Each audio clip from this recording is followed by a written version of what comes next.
สวัสดีครับทุกคนผมแม็กเกมรูมแล้ววันนี้ผมก็กลับมาพร้อมกับซีรีส์ที่ทุกคนรอคอยกันมาเนิ่นนานนั่นก็คือ LOL Stories ซีรีส์ที่เราจะมาเล่าเรื่องราวของแชมเปี้ยนในเกม League of Legends และแชมเปี้ยนที่เราจะมาเล่าเรื่องราวในวันนี้ก็คือ Lilia the Bashful Blue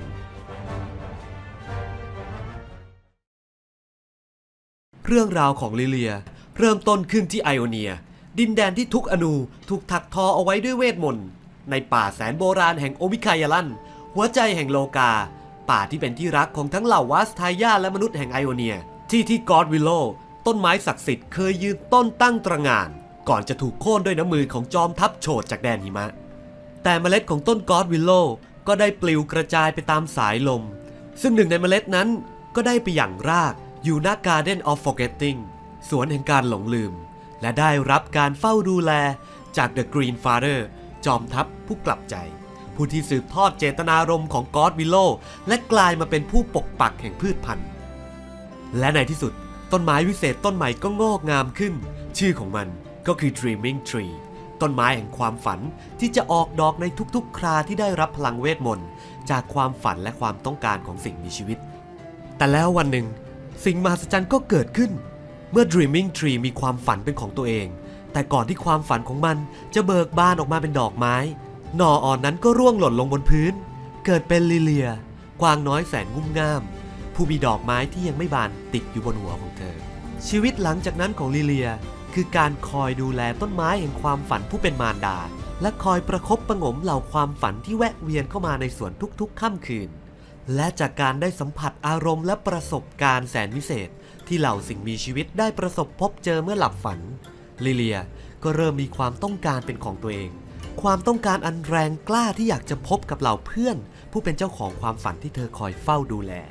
ความต้องการอันชัดแจ้งของกวางน้อยตัวนี้ทำให้ดอกไม้ความฝันของตัวลิเลียเองแตกหน่อขึ้นอยู่บน Dreaming Tree ในที่สุด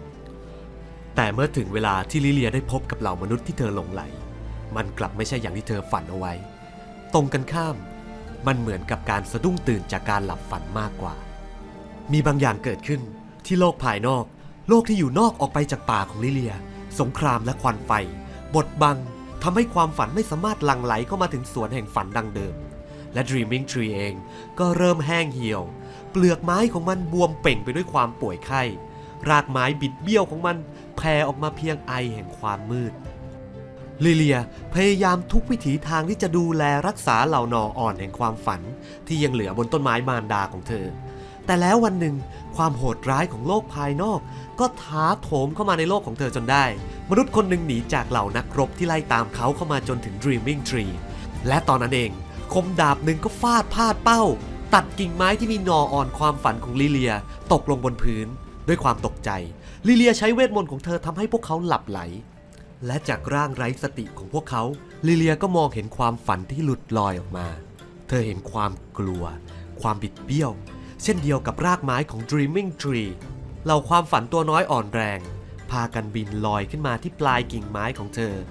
ลิเลียกระซิบถ้อยคำเพื่อปลอบประโลมพวกมัน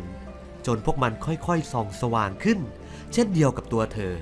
และตอนนั้นเองที่ดอกไม้บนหัวของเธอบานขึ้นพร้อมกับกระแสเวทมนต์และเกสรระยิบระยับหลังจากมนุษย์เหล่านั้นได้ตื่นขึ้นโดยไร้ซึ่งความทรงจำเกี่ยวกับเรื่องก่อนหน้าพวกเขาพากันเดินออกจากชายป่าโดยไม่ทันสังเกตเห็นเจ้ากวางน้อยที่แอบมองพวกเขาอยู่เธอถอนหายใจออกมาด้วยความโล่งอกที่เห็นว่าที่แท้จริงแล้วในจิตใจของพวกเขาเหล่านั้นยังคงมีประกายแสงอยู่และตอนนั้นเองลิเลียก็ได้ตัดสินใจหากเหล่าความฝันไม่สามารถมาหา Dreaming Tree ได้เธอจะเป็นคนนำ Dreaming Tree ไปหาพวกเขาเองเธอหยิบกิ่งไม้ของเธอขึ้นก้าวออกจากชายป่าไปยังโลกของเหล่ามนุษย์โลกที่เธอต้องการจะเห็นมาโดยตลอดแต่ในขณะเดียวกันก็เป็นโลกที่เธอหวาดกลัวที่สุดเช่นกันแต่เธอก็ไม่หวั่นไหวเพราะในการช่วยเหลือเหล่ามนุษย์ให้ตระหนักถึงความฝันและความต้องการที่แท้จริงของตนลิเลียเองก็ได้เติมเต็มความปรารถนาของเธอและทำให้ช่อความฝันของเธอนั้นเบ่งบานเช่นเดียวกัน Humans cast a spell every night, every time they fall asleep. Would you maybe, possibly, perhaps, want to dream with me?